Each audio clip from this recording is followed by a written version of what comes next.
All right, I think I think we're recording. So I'll go ahead and get started, and then people are seem like they're coming in fast. So next 5 minutes we should have more people.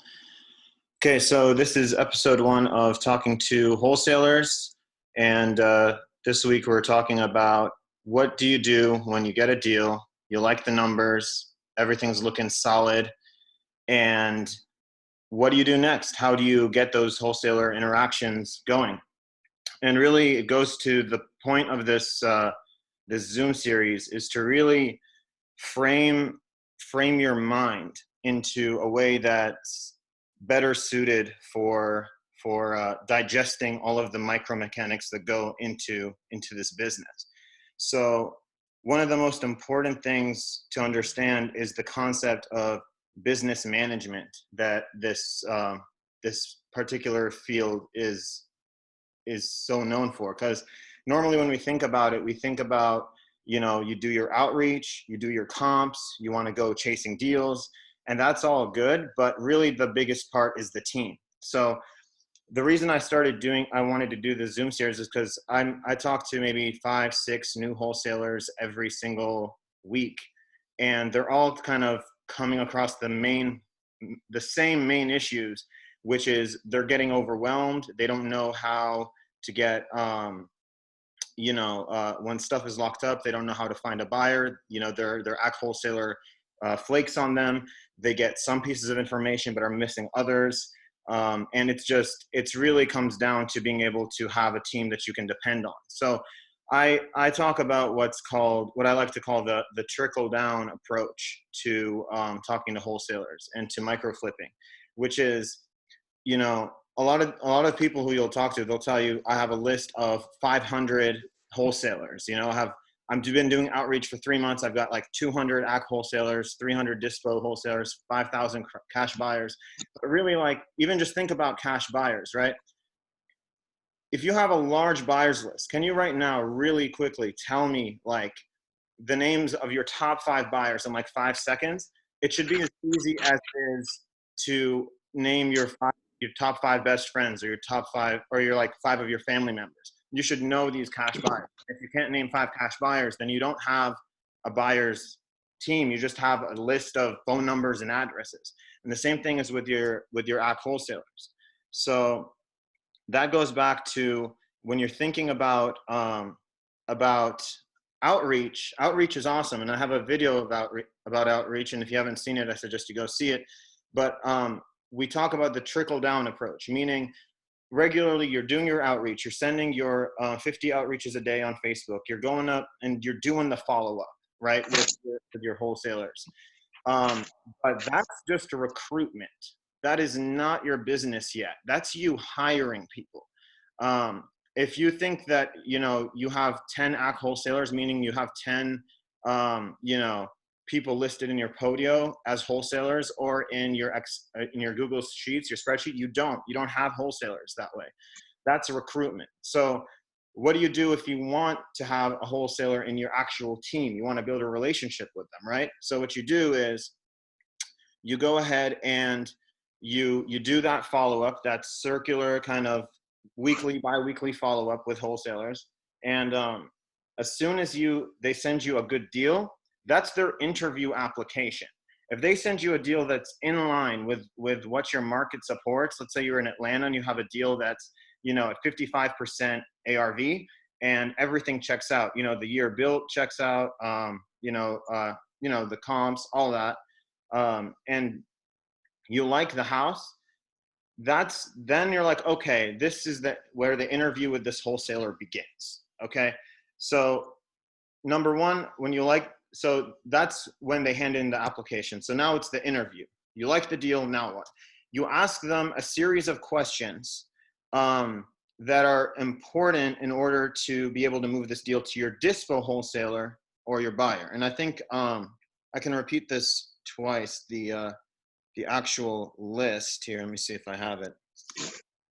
It's essentially, and I'll write it up in the chat if someone remind me later to do that, but it's address, pictures, major repairs, access information, which is either lockbox or by appointment, title company, ARV, EMD, and this is one of the most important ones. Do they have it under contract on a purchase contract, or do they have it, or are they or do they know where the contract is? Like, did they get it from an AC wholesaler? Did your AC wholesaler, get it from another AC wholesaler who has the purchase agreement? And if they said they don't know, you ask them further questions and see if they can provide a redacted purchase agreement if, let's say, the deal is like 2 wholesalers up the chain. But it's very important that you know how to trace that, because let's say you find a buyer, if you can't trace that, deal's not going anywhere. I've done deals where my buyer is ready to go. He's hounding me because he wants to put in his EMD already, and there's no finding the contract. There's no finding the original AC wholesaler. Everyone's ghosting one another, and you might as well not have spent 30 hours of your week doing this. So that's why this interview process is so important. You get a good deal, and then the interview is, you ask for those pieces of information, and you don't really want to send the deal out until you've got, most of that information. Like if they want to get to you a couple days later about an appointment where you can go see the property, that's fine. But most of that needs to be there, because not only does it make you skip the back and forth of going between dispo and buyer to your AC and your seller and just playing tug of war, and it's just this whole situation that's just driving you crazy, it's making you overwhelmed. This is also a very important interview opportunity to see if they're capable of delivering that information, right? Are they capable? Is not just your AC, is the AC's AC, right, capable of delivering that information to you? And also, this lets you kind of see, okay, is everything in line from that end? But it also lets you say, you know what, this AC wholesaler I'm dealing with is very dependable. He responds quickly. He's self-invested into the business, and he cares a lot about this deal and about making this partnership work. So you do that. Obviously, after that all goes well, you go ahead and sign an option with him, and you've just made a relationship with an acquisitions wholesaler, and he is now a member of your acquisitions team. Obviously, you're continuing to vet this guy throughout the process of working the deal and seeing how they communicate with you and everything. But, after, especially if you're in close communication with this person and you're doing this deal with them and everything's going smoothly, odds are they're going to send you more deals. And more than often than not, they're going to send you more deals without you going and following up with them. You're just going to be the deal guy for them that they just send deals to. You're going to be their dispo. And so now you just created a second list. Your first list, you have all of your follow-up list of your AC wholesalers, your dispo, your cash buyers, just long lists on your Excel or your Podio, sure. But this is an AC team list. You're building a team. It's about building a team. This guy is gonna go under your wholesaler team list as an AC wholesaler. Later, he might even be a dispo wholesaler too. If he has his own buyers, you can switch it up. But he is now part of your wholesaler team after he has passed your interview process. Now, you may ask, all right, you've done that, all is good to go. What do you do next? Well, there's going to be further episodes to kind of talk about this, but realistically, like kind of just as an overview synopsis, it's going to involve basically going to your dispo wholesaler and making sure that they have the buyers that are necessary to execute your deal, right? So if I'm, let's say, in the Atlanta, Georgia market, and I'm looking for a dispo wholesaler, I'm going to get whoever, is telling me they want me to send them deals on the phone and ask them, hey, do you have buyers in this particular small area of Atlanta? Do they buy this bedroom, this bath, this year built, this condition in this particular area? If the answer is yes, I have 4 of those, and they're my VIP buyers and they're my solid people, then you're going to send him that deal. Because when it comes to deal blasting specifically, I'm personally not a huge fan of it in the beginning, but when you're sending your deal, you want to target first you want to target you want what I call is, you want to ride the hypotenuse. You want to get to the shortest distance to a close, the shortest distance to a deal closing. And the way that you do that is by essentially making sure that you start off by going to your direct buyers first, the ones that you know are interested in that specific criteria. And if that doesn't work, you go to your dispos that have buyers in those specific areas. So like their VIP buyers list.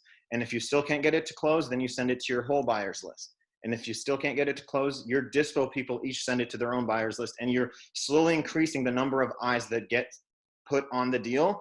Because oftentimes, if you have a really good deal, you don't want to go and blast it to 10,000 people and have it posted all over the internet, because what's going to happen then?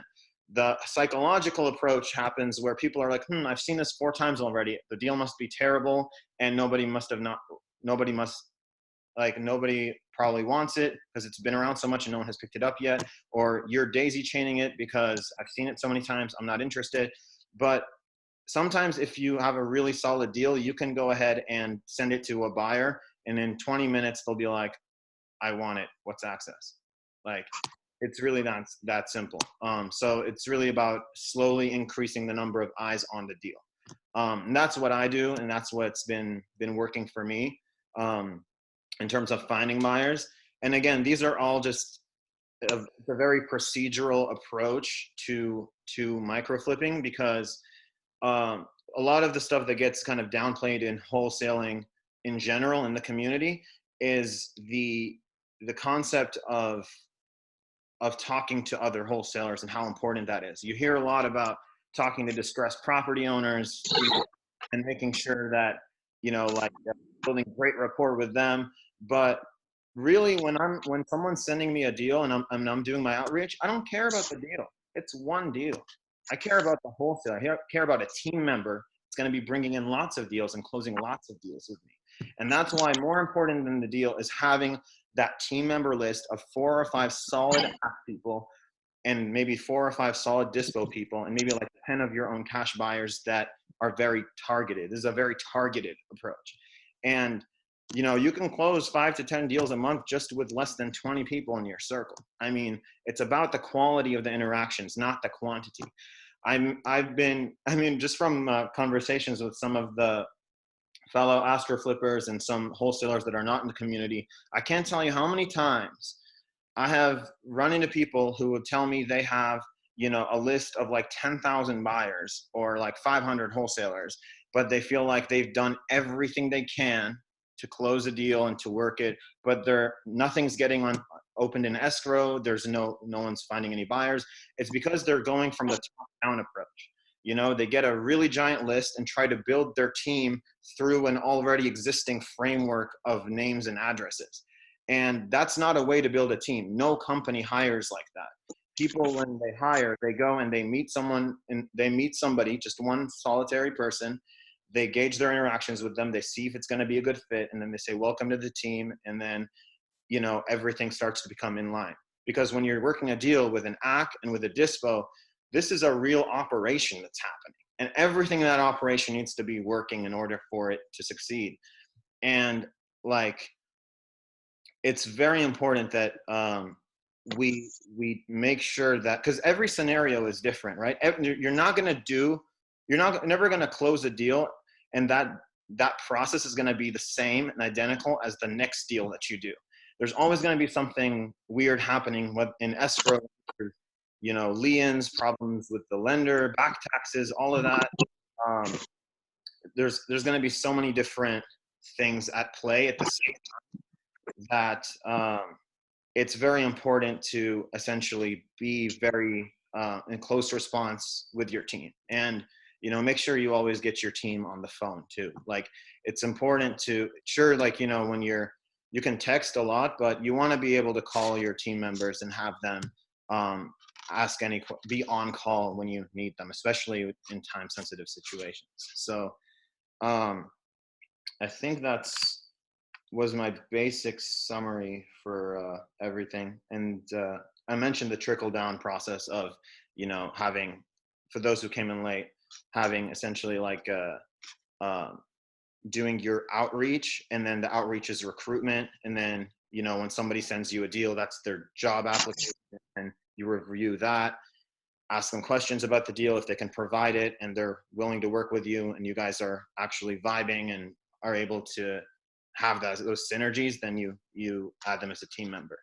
And this is really the most effective approach in my knowledge that I've come across, because again, like, the point of this Zoom series is to show you guys the lessons I've learned from 9 months of making mistakes. I joined Astro in early July, and I've made nothing but mistakes in those 9 months, and I've learned from all of them. I'm very like analytical in terms of learning from my mistakes, and so I just thought I'd like compile everything and put it in a palatable way that'll help you guys kind of be less kind of drifting towards overthinking about this, because your mind really works better when things are sliced up into 10,000 pieces. Kind of like if you ever like used a 3D printer, what you do is when you upload like a 3D model into the computer and you want to print it, the computer program slices it into 100,000 pieces and then prints it slice by slice. So it's kind of supposed to, I'm kind of looking to help frame your mind in a way that you treat it more as a very direct approach to retaining your focus on a specific task. So that's it for my my ramble, my monologue. If anyone has any questions or anything that they would like to add or chip in, I mean, I'm really excited to hear from you guys. Hey, Mahmood. I have a question along the lines of the deal and eyes on the deal. I know when we, attempted to do some business here in St. Louis, one of the problems that I had was when I, got a hold of a deal and went to go shop it to my buyers. A lot of them were saying, well, we already saw this deal. Mm-hmm. And I didn't really know how to maneuver around that. And the credibility factor came to play of, who is this guy? Is he trying to daisy chain the deal? Those kind of questions. So my question is, how do you get around that to where you can at least get a deal that is exclusive or close to exclusive, to where you can then go and through the method that you just described of gradually showing the deal to your buyers? Right. So that's a great question. So first of all, the idea would be to prevent that situation happening in the first place. So like if you get a deal from a wholesaler who's a lot closer to the seller in that part of the chain, you would try to, again, as I said, try to go just reach out to your specific buyers and have your dispo, reach out to their VIP buyers as well. And try to minimize the number of eyes on it. But yeah, let's say you got a deal where the numbers made sense, but this property has been everywhere, and you send it to someone and they've been like, I've already seen this numerous times.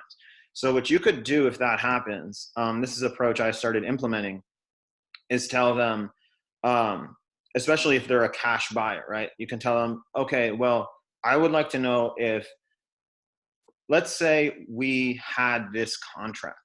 Do these numbers work for you? Is this something that you would actually consider purchasing if you were guaranteed that you can actually buy the deal? You know what I mean? So first you want to see if they're just trying to, mess with you and just be annoying, or it's like they actually want it, but they're scared and afraid that, you don't have it on contract at all and you're just daisy chaining it. So once you figure out the intention is that are they actually trying to purchase this, then you can set, then what you do, because you already went through the process of making sure, because you wouldn't have sent it out if you didn't know where exactly and what title company this contract was. You can tell them, yes, I understand this has been going around a lot, I've seen it as well, but me personally, I'm in direct contact with with the wholesaler who, you can even just say you're partnering with the wholesaler who has it direct to seller. I know I can provide you a copy of the initial A to B contract, because that was already a requirement. Not that they provide you, but that it exists. And if you tell your wholesaler who gave you the deal that you have a buyer, they just want to see it, people will jump on it and they'll send it. If they don't send it, they don't have it. So you can basically take off that veil of kind of secrecy and illusion and just tell them, hey, like, absolutely, we do have this on contract. We understand that it's been floating around a lot, but we do have it on contract. And Jamil said, I think I remember him saying that you can say you have something on contract if you have it under option, and you have it under option, and you know where the A to B contract is. So you can confidently tell them, we can take your EMD, have you deposited into escrow, and I can rest assured that I will help make sure this process goes smoothly and that you will close this deal. And if you're really giving off the vibe is that you are not like, these, like, who they are perceiving as daisy chainers. You have a system, you have a plan, you have all of your boxes checked, and you know exactly where the deal is. And if you can do that, I don't see why someone who's interested and actually likes a house, why they would have issue with that. Did that answer your question? Yeah. Thanks. Cool. Anybody else have any particular questions or want to kind of share an experience regarding a deal that they've been doing where some more directed contribution or directed interaction with the wholesaler would have been needed, or kind of just have a discussion about some different case scenarios that you guys have been having?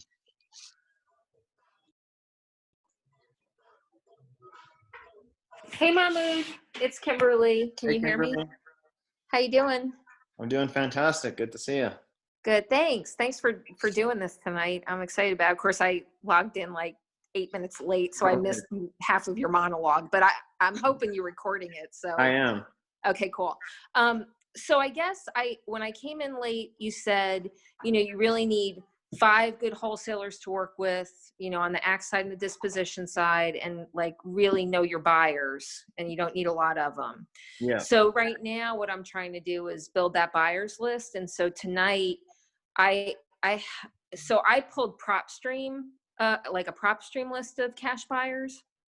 Right. And I reached out to them via text, and it's like 100 of them. I got maybe 10 people back. So tonight what I did was I actually messaged them again, the ones that had responded to me, and say, thanks for being on my buyers list. I'd really like to get on a quick call with you. Like, I'm learning this with all of you guys, which is awesome. So I've got a couple of calls coming in the next couple of days to really see like if they're buyers like in my area and what their criteria is. So is that kind of what you're talking about as far as wholesalers, and like just getting on a call with them, or like what do you suggest? Like, what's the best way? Yeah. So basically what it is if you're talking, let's say we're talking specifically about, your buyers, or really any form of outreach, Right. You have a list of buyers. What you would do in that case is you would go ahead and, you'd send a deal blast to them of like a solid deal, or you would just ask them, hey, everyone, what is everyone's buying criteria? And then you would like list the different, criterias that they may want to know about. But really it's the ones that do respond. Yep. You want to, which is probably going to be, at least in my experience, from a 50-person buyers list, is about 3 or 4 people.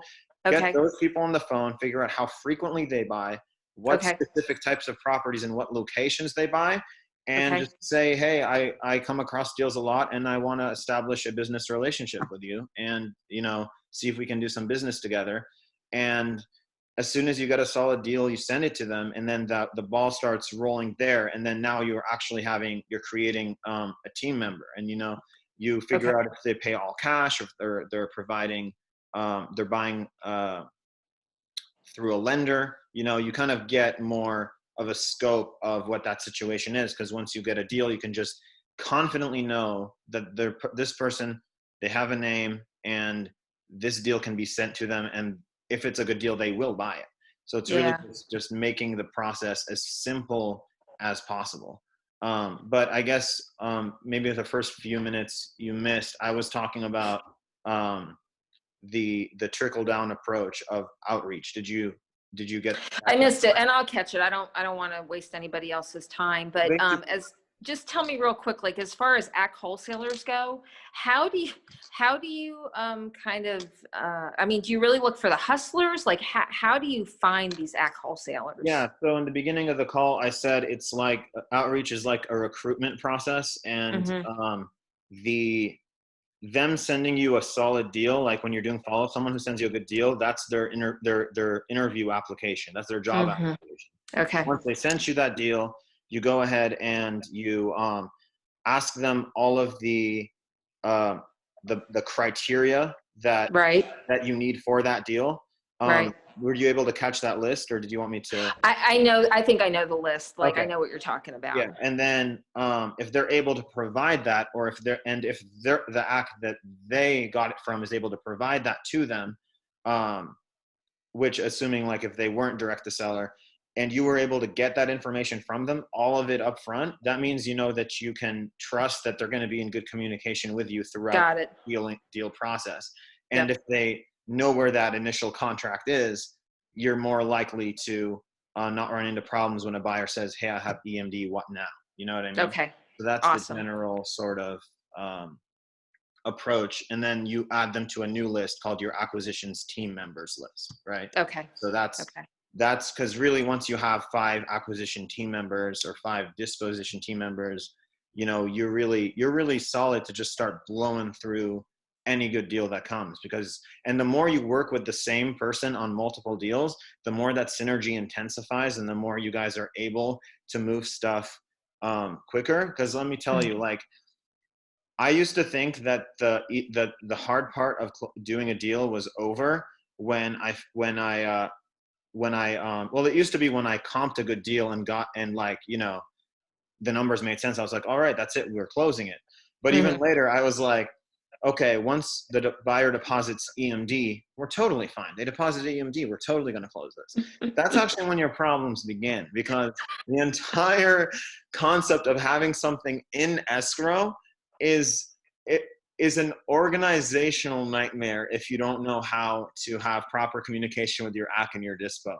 Because the title is constantly asking you, like, you know, do you have this piece of information? Or the seller, you know, title isn't getting clear, you need to sort it out with the seller. Oh, our buyer hasn't deposited EMD yet, what do we do? Our lender isn't responding to the phone. And it's just this whole thing that needs to be orchestrated very carefully and delicately. And if you go through this process with the same wholesalers, the same team over and over, you guys have these synergies and are able to replicate that success over and over again. Awesome. And have you had a lot more success now that you've increased that EMD? Oh yeah, actually, yeah. Like now I deposit EMD and it stays. People aren't dropping. Yay! Yeah, thank you. Like there's still these delays, of course, but you know, that's like buyers are still in it. You know what I mean? Yeah. Which is just really, really nice to know, because it's been a weird thing for me where I've gotten like maybe 5 to 6 deals in the past few months that we've had buyers put down EMD, but they ended up just removing their EMD and just leaving. I'm just like, what's going on here? Like I thought you liked it, but really it was more so these guys are doing a ton of deals and they bought it sight unseen, and then because the EMD was low, they didn't really care too much. Crazy. Bring their inspector until way later. Yeah, that's great. Well, good for you. Thank you, and thanks for doing this again. I missed that. Can you clarify that thing about the EMD? What is that about?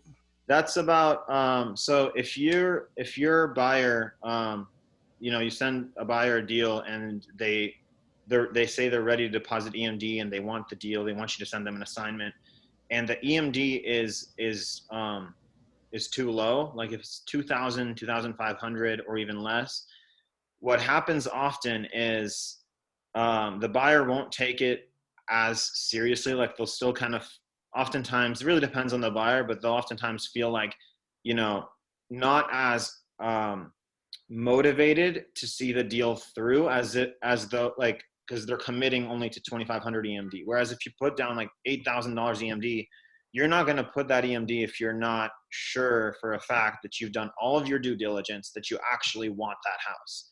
And the higher the EMD is, it doesn't mean that you're going to scare them away from not buying it. They're going to be putting all that money anyway to buy the house. But it basically assures that if a buyer says they're buying it, that means they're buying it. So Got it. So it's a way of filtering out people that might be flakes and move away versus some. Okay, got it. I had a quick question regarding going after buyers. I have a large list of buyers that I know are legitimate buyers because I can see them buying. And I had a question regarding filtering out or distinguishing between those buyers that are used to buying from wholesalers versus those buyers that might not be buying from wholesalers. A lot of people don't want to buy from wholesalers. So do you even bother to go after those people that have never bought from a wholesaler, or maybe have no indication that they actually buy from a wholesaler? So that's a great question. For me, I haven't run into too many cases where I've had buyers that will absolutely not buy from a wholesaler. I do know that that's a thing that does happen in areas of Northern and Southern California. Sometimes you do have buyers that are exclusive like that. But again, and since I haven't personally experienced that myself, I can't comment on how that went. I just could comment on what I would do in that situation, which is I would explain to them, again, kind of like the answer to this last question about, if you have, to Kelsey's question of if you have like a buyer who's seen it so many times, like how can you convince them to buy from you being a wholesaler and trust you? Just say that you have essential control of the deal. Like if they're going to buy that deal, it's going to be from you, and you actually have you can trace back the contract and you can actually perform on that deal. So Yeah, that's how I I would approach it. But yeah. I imagine that is true. I think I may have misspoken a bit, or maybe not being so clear. Um, so I should just go ahead and contact anybody and everybody and understand what their criteria is. That's what I'm hearing versus making an assumption that because I'm able to trace where they got their deals from. So I'm able to trace properties that were purchased from a wholesaler. So I'm going like these people are used to that sort of transaction.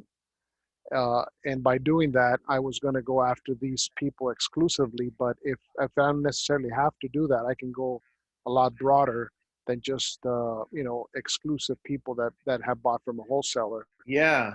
Because So I talked to a broker, believe it or not, a broker here in Walnut in California, and she said, she's buying properties, but I approached her about a wholesale deal, and that's all she said, like, I don't like buying from wholesalers because usually the deal is, much, I could have bought it for less before, but she didn't seem absolutely close to the possibility of buying a deal.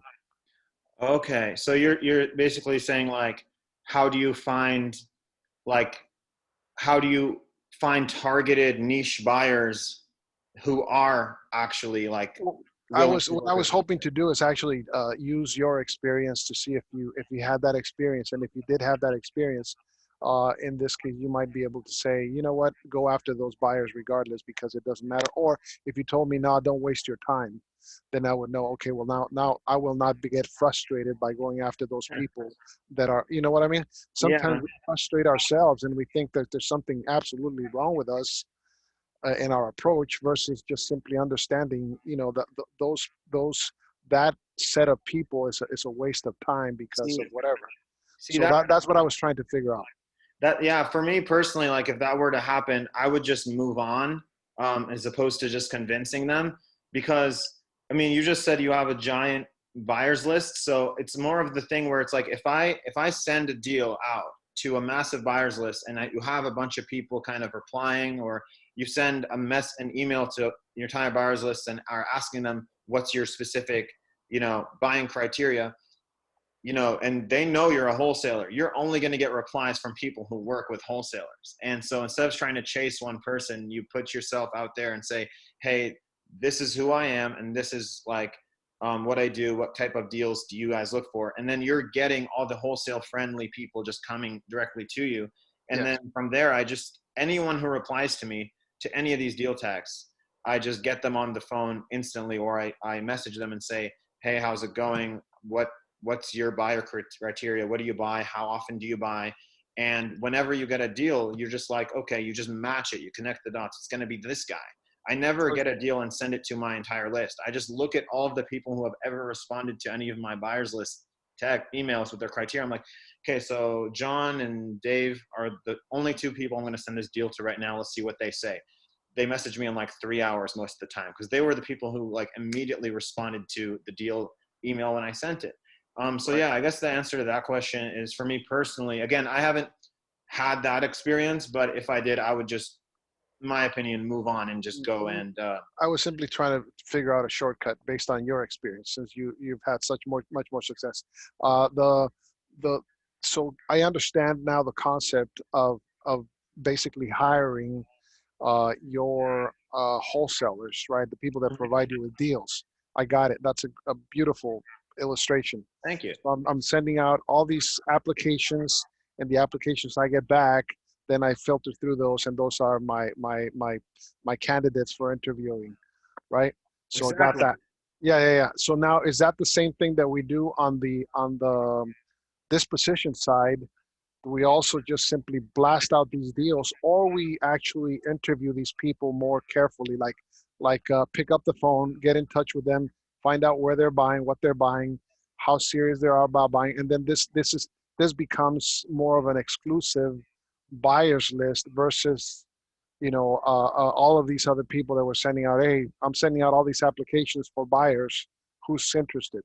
No, I never blast out to dispo people like that. I usually, because with ACK people, it's a lot easier. I mean, you go ahead and whoever responds to you with a solid deal, that's their job application, that maybe they might get the honor and privilege of working with you if they're able to get you that information and they're able to, demonstrate reliability. But with dispo wholesalers, it's a little different. Dispo wholesalers, you meet these guys through your outreach when you're doing acquisition outreach, like on Facebook. And sometimes you run into folks on Facebook that say, when you're like, hey, do you have any inventory on any deals in inventory? I have a buyer looking to pull the trigger on a flip soon. Sometimes people will tell you, no, I don't, but I'm also looking for deals, or like, I'm also a wholesaler in that area. These are the people you kind of keep on a list, especially if you're kind of just starting to build this kind of close niche dispo team. And then you basically get them on the phone, and you essentially talk to them and say, hey, what is a demand that your buyers need right now? Like, you have buyers. Do you have any go-to people? What do they look for? What's their specific criteria? And then you send them the deal accordingly, because you want to make sure that they have the buyer, a buyer who's ready to receive it on the other end already. You never want to give a dispo wholesaler a deal who is looking for buyers, unless they are somebody who, like, I would do that with people in this group, but I would instruct them through that process. So I would, let's say, like, I was talking to somebody and I wanted them to move my deal and they didn't have buyers. I would say, okay, could you go ahead and find buyers, either through, Jamil's like Zillow, rehabber, skip tracing process, and just call a bunch of numbers, text a bunch of people, and build your own buyers list this way. And that's super helpful for them, because now they're starting to become a more targeted, focused wholesaler, but it's also, they're positioning themselves in a way to where they have buyers ready to receive your deal. But I don't send deals out to people who don't have a buyer ready to buy it. Otherwise you're just sending someone to another wholesaler who might as well be you looking for a buyer. It's And really about finding people who are specific. Like, if you're in San Diego, you want to find people who are like, let's say you got a deal in Encinitas, North County, Escondido, Encinitas people who are just right there trying to find rental properties. And they're like either rental property buyers or, you know, the dispo person is specializing in fix and flipper buyers. Like in Atlanta, I have two main dispos.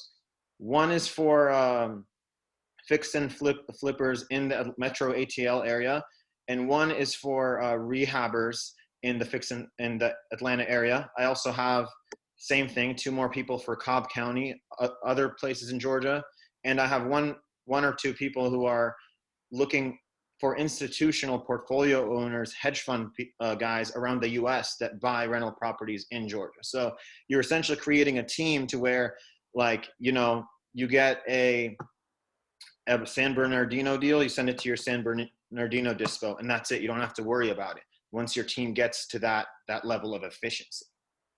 Mm-hmm. Okay, now maybe this is something for another video. What comes first, your buyers or your sellers list? What do you build first?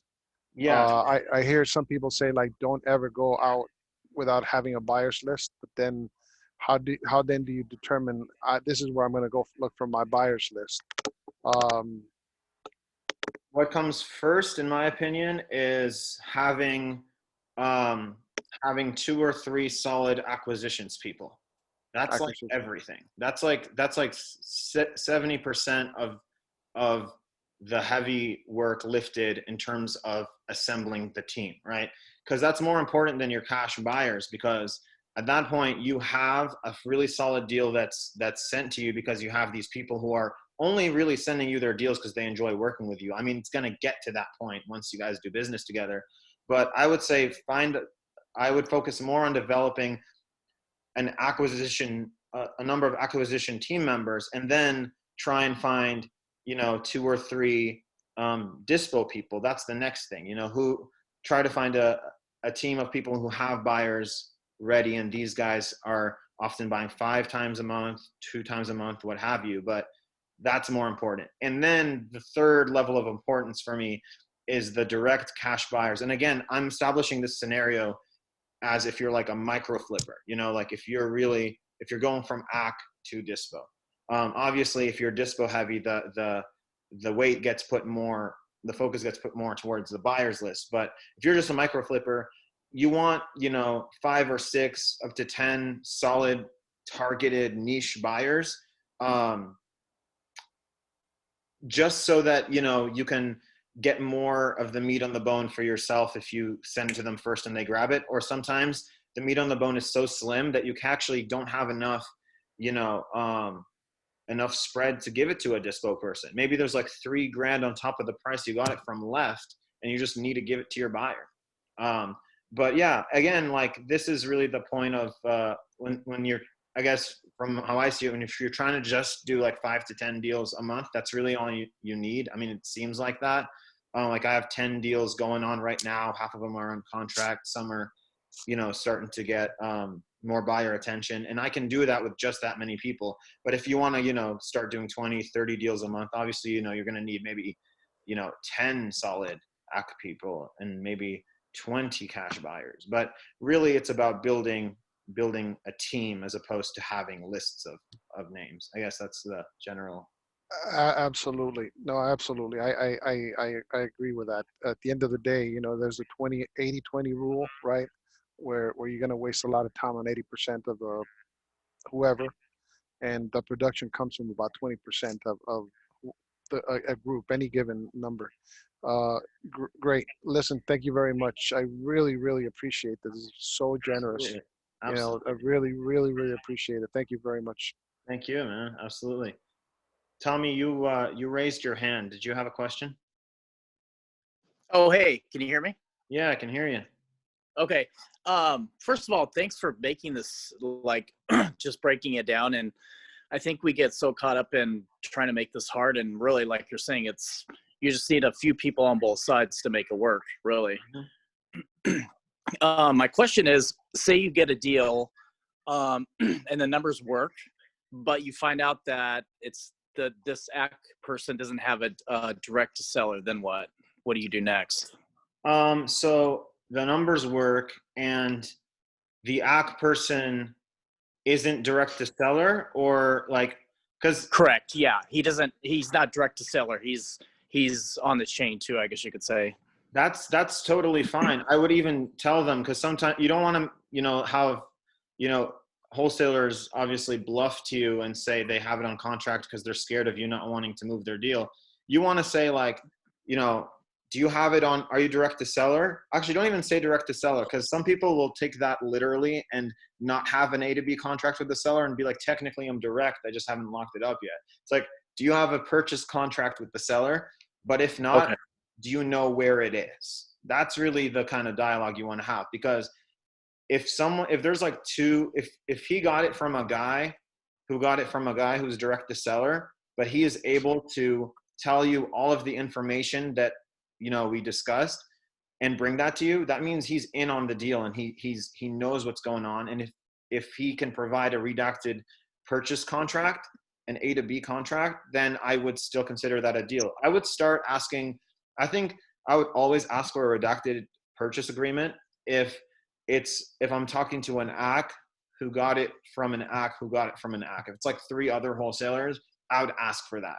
But if that checks out and they're able, and things are sent, information is transferred in a timely manner, then yeah, I would totally work that deal. Okay, so it's not a deal killer necessarily. You just have to make sure that everybody's in contact with everybody else and can get it to work. Yeah, and everyone knows where the information is, like where the deal is. Because the worst thing is to go through that trouble, find a cash buyer who's ready to go, and you don't know what to do next because you don't even know what title company it's in. And that's happened to me twice. These are actually like lessons I learned even in the past month. This happened to me twice in November, where I went ahead and ran a deal it spent me like 20 hours just running this deal, getting it going for both of them. And we found cash buyers for both, and they're both, were excited about depositing EMD, and we just couldn't get in touch with the initial AC wholesaler who had it direct to seller. They just flaked on us, both of them. We had no idea what happened. And, because at that point, in your mind, you're like, I'm going to close this, and I'm super excited. And you already are starting to be like, okay, like, you already start thinking what you're going to do with the money, because just in your mind, you're so close. And then that happens, and it's a nightmare, and it's upsetting. And so to prevent that from happening, you want to get all that information up front. And if they can't provide all that information up front, I would honestly I really wouldn't, because you also have your reputation in front of your dispos and your buyers. If it's like key information, like, the title company, or like what or the A to B contract, if they don't have that, or if they're just being not responsive, I don't think I would even show that to my buyers just yet. I would wait until it comes to me, because you need that information at the end of the day. So get that before you go out and find your buyer, because, these buyers and dispo people are working to keep up a good relationship with you, and we should all do the same for them. Right. Okay. Thank you. Absolutely. Still got 10 minutes on the clock. Does anyone else have anything to add, anything to share, any ideas, any questions, comments? I had just an idea that I was floating around, but I don't know if this would probably work. When you're talking to buyers, and you're getting their specific wants out of a potential deal, where they like to buy, what price range, things of that nature. I thought about putting together a short Google survey to give them, and of course, if you ever work with Google surveys, it populates in a Google spreadsheet, and then keeping that together so you'll always know your buyer's criteria. I don't know if that would work. I mean, what do you think about that? I think that's pretty, that's efficient, but I don't know if it's the most effective. It's a little robotic. I think that's a great approach in a funnel. Like if you want to go ahead and do that, and then everyone who responds to you, you can now go ahead and call them and get some, or text them, get some personal rapport built. Then yeah, I think that's an excellent idea if you want to start with that, just as a, you know, because if these people are responding to you, you know, then there's a potential for a good conversation to be had. And again, this goes back to the whole thing about finding dispo wholesalers. A lot of times the people on that list are going to be dispo wholesalers, just pretending to be buyers. But still, it's like if they have, you want to build rapport with those guys too, and see like what type of buyers they have. But yeah, I'd say that's a really solid process, Kelsey, to have that form. I wouldn't have that form to for ACK wholesalers deals though, because some people like to have forms whenever to send an ACK wholesaler whenever they send them a deal. I just think that's way too much, you know, input like that you don't need, because again, you only care about the information for the good deals. That's why that's one of the things that doesn't need to be automated. You can just go ahead yourself and just, you know, call them, get them on the phone, that sort of thing. But yeah, forms are pretty solid for building buyers lists. I need to start doing that more. I don't have that many buyers, guys. I have like 10 buyers, and but my dispo teams together have lots and lots of buyers, but they're extremely like targeted. Yeah.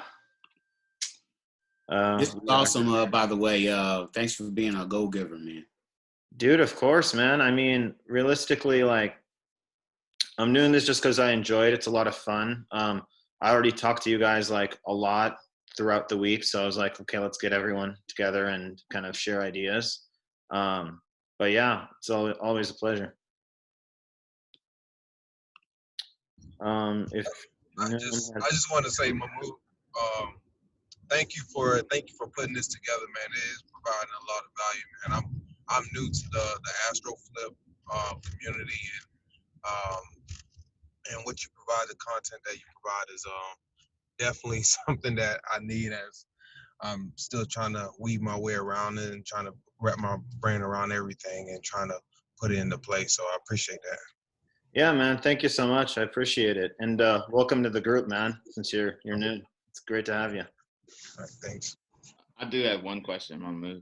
Yeah. So it's funny you're talking about this today, because I kind of went through it a little bit. I reached out to a wholesaler about a property that they had under contract, and talked about what I wanted the numbers to be with them, and they kind of agreed to that. And so the first issue is they sent me a assignment contract instead of allowing me to send them an option contract. Can I option off an assignment contract? I don't think so, but really the more important thing is like an assignment is really meant for an end buyer. I haven't personally ever done that where I received an assignment. In some states, an assignment is kind of acts like a purchase agreement. Like I've seen some weird purchase agreements where it's like it's an assignment, but I read like the 5 pages and it was like this can totally work. Like it can act like an A to B contract. So it really depends. But as a general rule, you know, you would explain to them that you're not the end buyer and that you want to assign it yourself to an end buyer, and say, for now, I want an option to market this property, just saying I can show this to my buyers, nothing legally binding yet.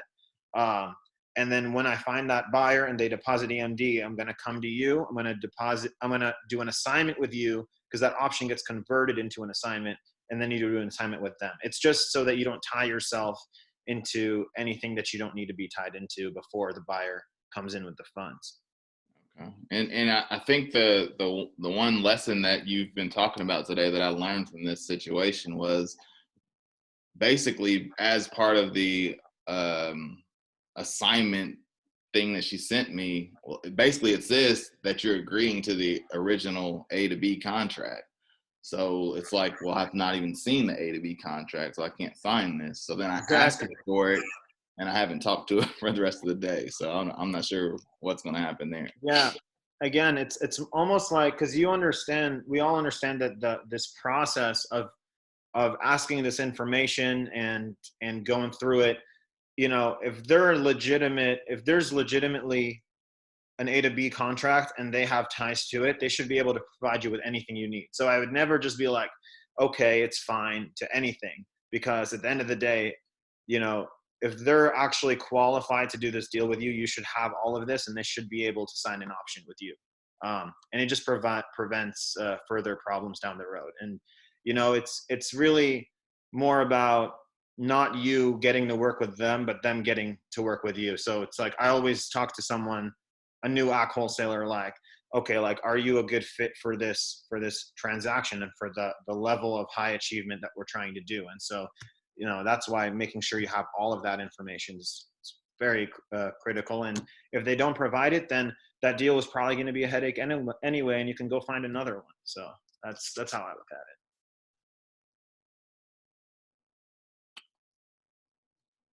But yeah, cool. If no one has anything else, we might end 4 minutes early. I got one quick question. Yeah. So on the contracts, I heard both arguments whether to put and or sign. What, I mean, your experience, what is the best way to go about doing it? Because one, I've heard that, you know, if you put it, you may scare potential, you may scare buyers, but then the and or sign is there to protect you when you do put that in the whether it's the A to B contract or whatever, whether you're putting it in the assignment contract. What is your experience with that? Yeah, so there's really two possible places on an A to B contract that the assignment clause could be put. And it's either in the top when it's like, you know, your name and or assignees. But if you want to be a bit more discreet about it, there's an addenda portion of the A to B contract at the bottom where it just says, it just says addenda, and then there's just like a bunch of lines under it for you to write additional terms. And it can also be called additional terms. And you would just say, this contract and the terms therein are assignable. And that now your contract is assignable. And that's what I've done to a couple A to B contracts I've done here in California. And, you know, it's been, hasn't really caused any problems. Okay, thanks. Yep. Cool. Real quick, one last question, if I may. Do you ever deal with any wholesalers that send you properties that say they're looking for best and highest? Do you deal with them, or do you just dismiss them? I tend to dismiss them because in reality the number is not, or the price is really not fixed. It could go higher depending on if anybody starts bidding on the stuff. So do you have any experience with that? Anything you can add to that? Not really. Are you talking about best and highest in terms of like a bidding war sort of situation? Yeah, it's that kind of situation. I mean, there's a company that sends out a lot of those, you know, best and highest, and and I usually just dismiss them. I got one today, and I'm just wondering if I'm screwing up. Yeah, I'm not too sure. I operate mainly in the Atlanta market, which isn't nearly as much of a seller's market as you're talking about a market down in SoCal, correct? Pretty much. That's where I'm getting beat up. Yeah, man. Props to you for running that market. You and Jonah are champs. Guys are sticking to the California markets, and it's very much a seller's market over there. You know, it's a whole supply and demand thing where the inventory is so low that it turns into bidding wars. And where I do business out in Atlanta, we don't really have bidding wars, or at least I've never been in any. It's more of like the first person to give me the number I want, it's like sold. You know, that's how that works. But I mean, I don't know. I feel like I would imagine that if I would just put in an offer and then just walk away from it and see what happens and not focus too much on it. But I wouldn't walk away without putting in an offer, because sometimes these best and highest guys, you know, are kind of blowing on through an empty tank and don't really know what's going on. So I was just about to much suggest the showing same anyway. thing. Huh? I was going to suggest the same thing. I know as a wholesaler, there's been times I've thrown numbers out there and people just offer something way lower and they end up being the highest bidder and they end up getting that property. So, I mean, it couldn't hurt if you're running the numbers to just send in whatever your MAO is. I mean, all they can say is no. Yeah, that's what I would do. Two things I get from your answer. It's get away from California and make make the attempt anyway. So thank you. Okay, got it. No, honestly, California is a great market. I mean, really, all of the California markets are pretty solid. It's just, for me personally, the reason I decided to not wholesale in California is because I wanted to, or any low inventory market for that matter, is because I want to have more of a consistent monthly revenue, because you have these massively high checks that happen in California deals, but you're doing, or a lot of people who I know are doing like 0 to 2 a month. And so your monthly revenue oftentimes is like, let's say over a three month period, or at least from people that I've talked to, you might have different experience. $0, 45,000, $5,000, and it's like so inconsistent. Whereas in some of these other markets, you can have an average of like $5,000 to $6,000 assignment fee. But if you do like 3 or 4 a month, you're doing like 20,000, 25, 18. It's more predictable. It's more consistent.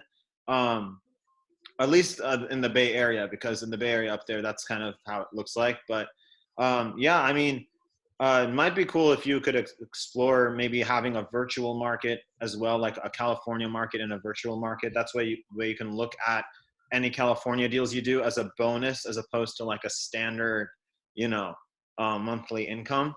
Because it's like, oh wow, I did an $18,000 San Diego deal. That's cool. On top of the 4 little deals I did in, Albuquerque, New Mexico, or whatever. But yeah, Yeah, maybe how is this is the not a good this market is not a going? good place to start. I don't think this is a good Nope. place to start because it's very complicated. Hmm. I mean, one of the biggest mistakes I made was coming in, thinking I was a hot shit.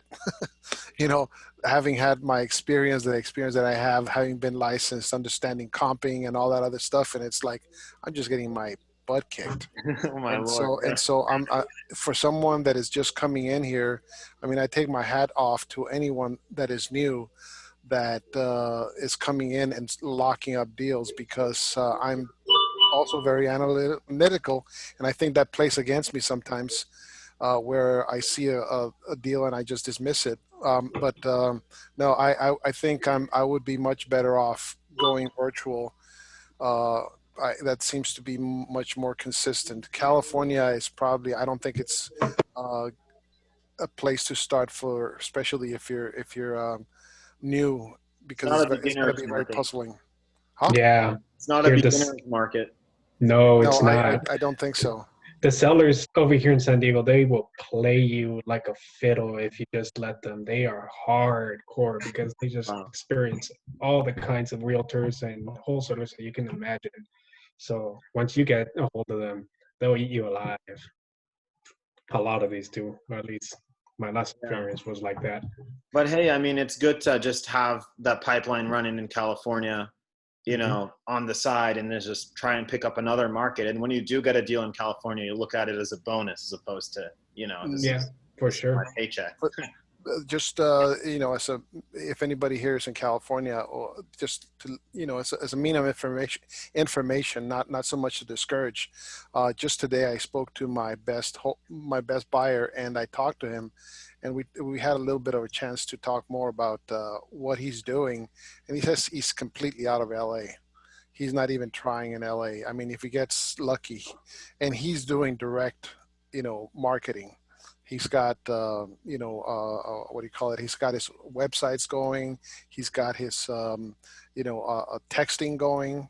He just started voicemail, and he's saying, it's just way, way, way too competitive.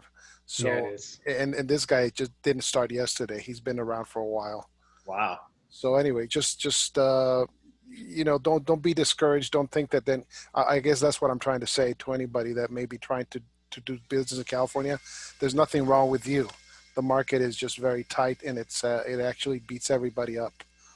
So be ready to get beaten up, especially if you're trying to figure out wholesaling for the first time.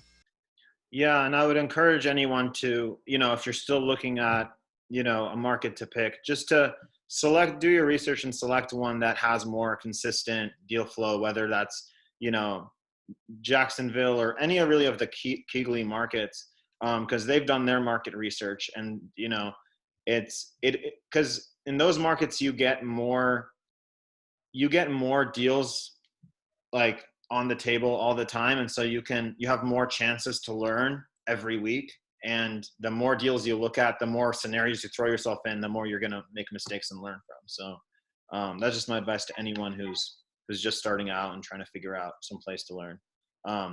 But hey, if you want to be a champ and try out the California markets, then there's always that too. But yeah, anyway, we're past the hour. If anyone has anything else, can jump in. If not, we can end this. And thank you everyone for coming out. I hope you found this a little useful. And we're going to do this again for the next 4 weeks, and try to explore some of the other different topics in greater depth as well. So yeah, thanks everybody. And Grateful. Thank you very much. Thank you very much. yeah, absolutely. And Thank you, Mahmoud. Thank you so much. This is Tosh. I really appreciate you. appreciate you too. Thank you. Thanks a lot, Mahmoud. Appreciate you, bro. This was great. Thank you so much. Yeah, of course, guys. Awesome, All man. right, We'll keep I'm in gonna touch. end the call, and I'll see you guys soon.